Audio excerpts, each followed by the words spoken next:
네, 안녕하세요. 구독자 여러분 반갑습니다. 주식톡입니다. 어제에 이어서 두산중공업 3.68% 상승 양봉으로 마감이 되었습니다. 이제는 완벽하게 상승 궤도에 올라오면서 예전의 상승 흐름, 이런 좋은 기억들을 떠올릴 수 있을 것 같은데요. 위에서 물려 계신 분들 최근 이런 흐름들이 상당히 좀 반가우실 것 같고, 아직은 손실이 있으시겠지만 시간이 지나면 해결을 해줄 수 있을 거라고 생각을 합니다. 어제 영상에서 말씀드린 것처럼 한 번에 10%, 20% 급등하는 것보다는 꾸준하게 우상향하면서 올라가는 게 더 중요하다라고 생각을 하고요. 그저 우리는 지켜보면서 대응만 잘하면 좋은 결과 있을 것 같습니다. 금일 영상에서는 상승분에 대해서 좀 생각을 해보고 앞으로 기대해야 되는 모멘텀들 체크를 해보도록 하겠습니다.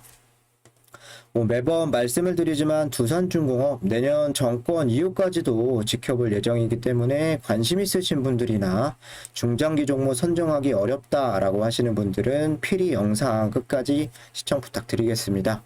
구독과 좋아요는 저한테 큰 힘이 되고요.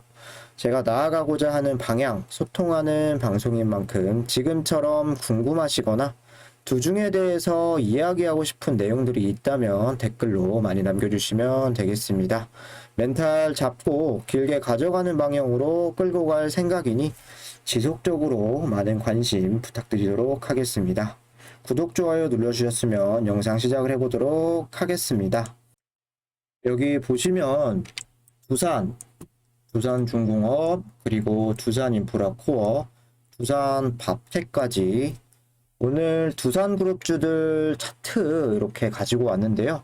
두산이 5% 가까이 상승을 했고 두산중공업도 거의 4%, 두산인프라공원은 7%, 그리고 두산마켓 거의 4% 이렇게 상승 흐름을 보여주었습니다.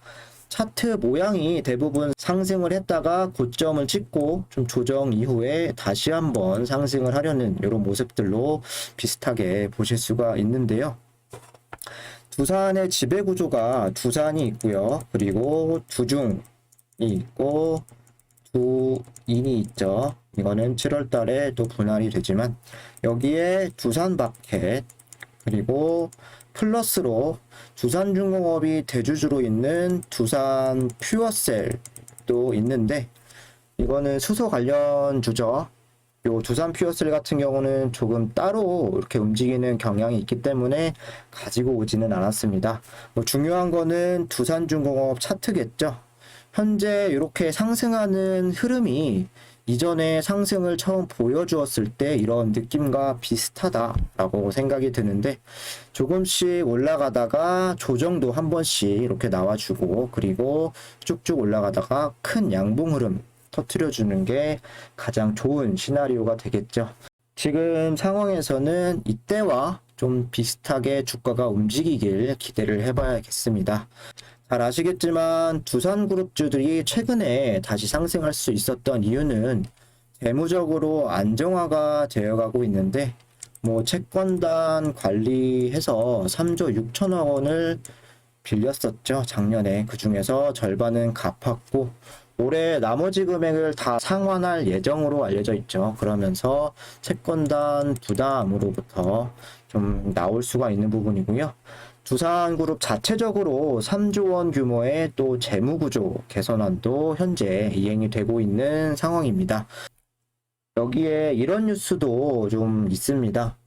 간단하게 살펴보면은 BBB, 이게 이제 등급이죠. 회사채 인기에 두산 자금 조달 또 시동을 건다. BBB 등급인 두산이 2달여 만에 자금을 재개한다. 지난달 회사채 시장에서 모집액의 5배가 넘는 주문을 끌어모으며 하이힐드 채권에 대한 인기를 확인했기 때문이다. 두산은 다음 달 회사채 발행을 앞두고 일정을 논의를 하고 있고요.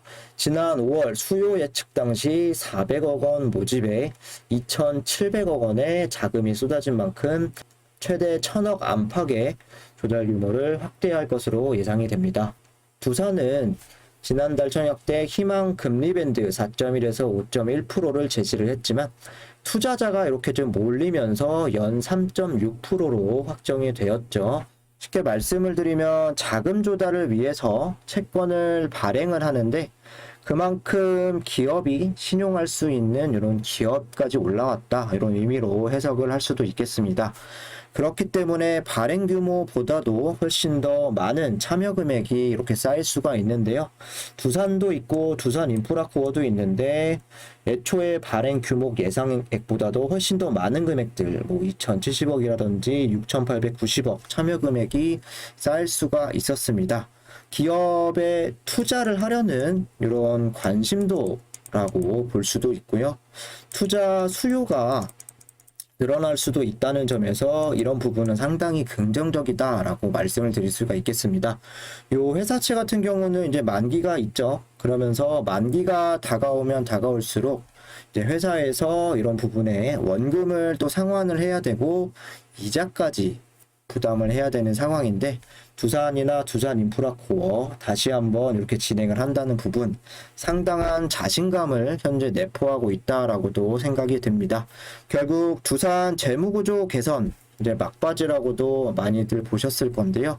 이런 부분과 그리고 회사채 또 발행을 하고 재무 안정화에 대한 기대감이 최근 주가를 다시 끌어올리는 데 있어서 어느 정도는 좀 기여를 하고 있지 않을까라고 생각을 합니다. 그럼 중요한 두산중공업 이것 이외에도 상승의 이유 역시나 원전, 수출에 대한 이런 부분들을 찾아볼 수가 있겠죠.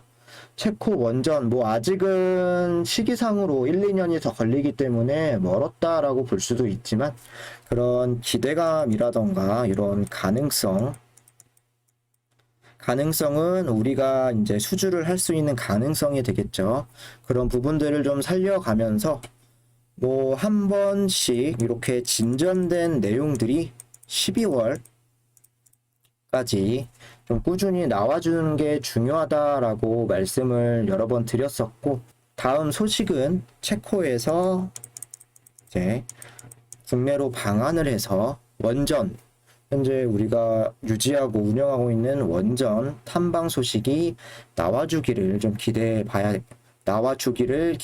봐야겠습니다. 추가적으로 어제 투자 경고 지정 해제가 되었죠.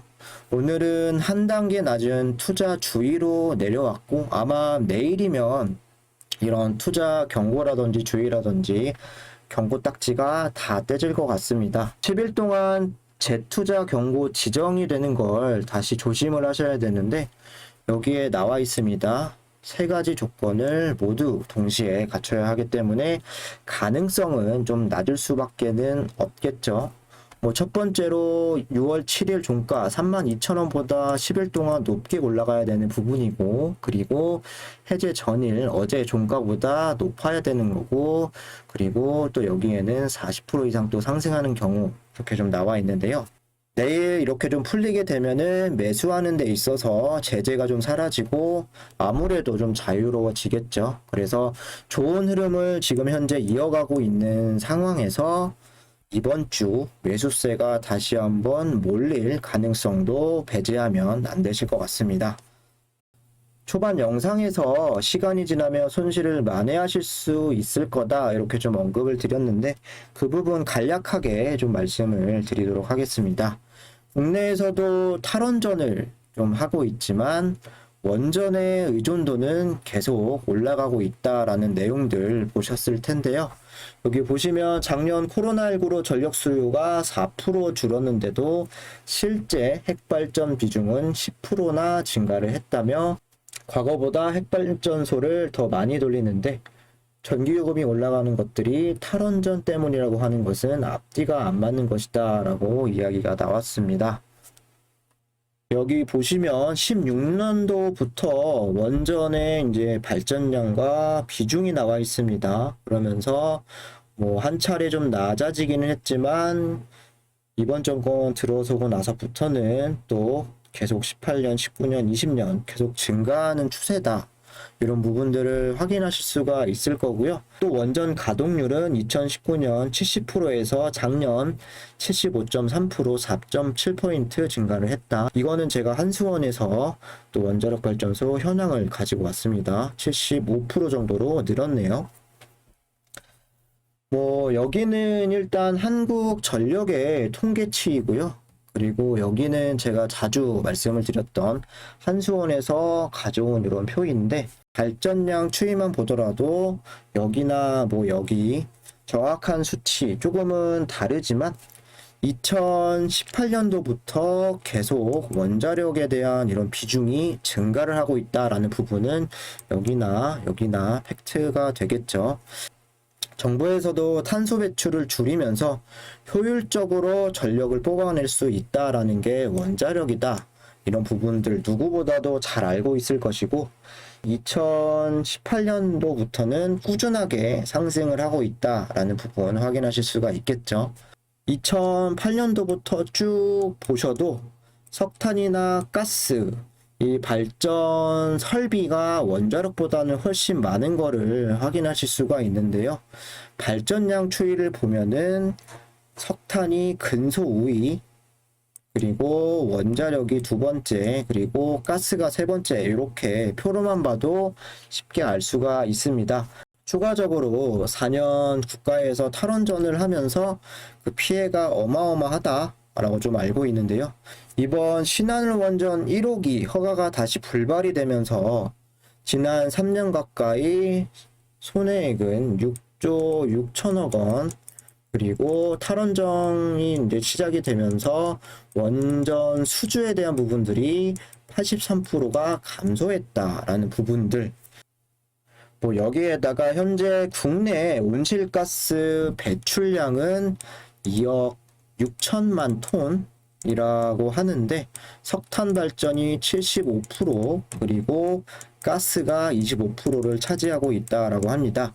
뭐 온실가스 배출 비용까지 합치면 뭐 발전 원가가 석탄은 19원, 그리고 LNG 가스는 8원이 더 오른다라고 나와 있고요. 그리고 탄소 배출권 비용도 석탄과 가스 사용함으로써 빠르게 상승 중이다라고 알고 있습니다. 뭐 신재생 에너지로 발전량을 이제 높이겠다라고 정부에서는 이야기하고 있지만, 앞으로 그 발전량을 목표치로 늘리는 데까지는 추가적으로 200조 이상 추정이 된다라고 합니다. 뭐 간단하게 말로만 드려도 굉장히 비효율적이라고 생각이 되실 텐데, 이런 경제적 손실들과 탈원전에 대한 비용들, 결국에 뭐 장기적으로 전기료 상승 부분도 우리의 몫이기 때문에 계속해서 탈원전을 고수할 수는 없다라고 생각을 합니다. 당연히 탈원전 정책에 대해 평가를 국민이 할 수 있는 부분이고, 대선이 다가오는 만큼 반대 당에서는 탈원전의 정책이 분명히 나와줘야 하고 나올 수 있다라고 생각을 합니다. 그렇기 때문에 시간이 지날수록 탈원전에 대한 이런 방향들은 부담으로 작용을 할 수가 있고요. 지금은 탈원전, 원전을 안 한다, 노를 외치고 있다가 어쩔 수 없이 결국에는 예스를 외치는 날이 올 거라고 생각을 합니다. 우리가 그러면 기다리는 모멘텀, 탈원전에 대한 탈피, 국내 원전이 다시 재개되는 부분, 그리고 국내 좀 오래된 원전 수명을 다시 늘릴 필요가 있고요. 앞으로 다가오는 대선, 정치적인 공약으로 원전을 나는 채택을 하겠다, 이런 이야기들, 또 체코 수주, 이런 부분들 시간이 지나면 충분히 나와줄 수 있다라고 생각을 하고요. 현재 상황에서 주가가 물렸다라고 해서 걱정하실 필요는 없을 것 같습니다. 기술적으로 박스권 상단 부분인 27,000원 어제 말씀을 드렸었는데, 여기를 돌파한 이후에 살짝 밀리는 흐름으로 이렇게 진행이 되었는데, 이번 주 재차 이 저항 라인을 돌파하려는 시도들이 계속 나와줄 수 있습니다. 만약 단기간 안에 뚫고 올라간다면 추가적인 상승 흐름도 기대를 해볼 수가 있겠습니다. 하지만 여기서 또 저항을 맞고 반대로 떨어진다면 박스권 흐름에서 당분간 좀 머물지 않을까, 이렇게 움직이지 않을까라고 생각을 하는 부분이고요. 우리는 현재 대응하기보다는 이슈들이 나오길 기다리면서 급등이 한번 나와주기를 기다리고 극대가 나오면 일부 익절을 하고 재매수하는 타이밍을 좀 노려가면 좋을 것 같습니다. 반대로 조정이 나올 시에는 추매 타이밍 신중하게 좀 잡으실 필요가 있을 텐데요. 뭐 여기까지 떨어지는 걸 바라는 건 아니지만 만약 최근 지지가 나온 자리까지 기회를 준다라고 했을 때는 한 번 그리고 두 번 쌍바닥을 다지고 다시 한번 상승 흐름으로 이어나갈 때 추매 시점으로 잡아볼 만하다라고 좀 말씀을 드리고 싶습니다. 장기적으로 보시는 분들 말씀을 드리는 거고요. 기술적인 분석은 참고적으로만 활용해 주세요. 이상으로 영상 마무리하도록 하고 내용이 유익하셨다라고 하시는 분들은 구독과 좋아요 다시 한 번씩 부탁드리겠습니다. 감사합니다.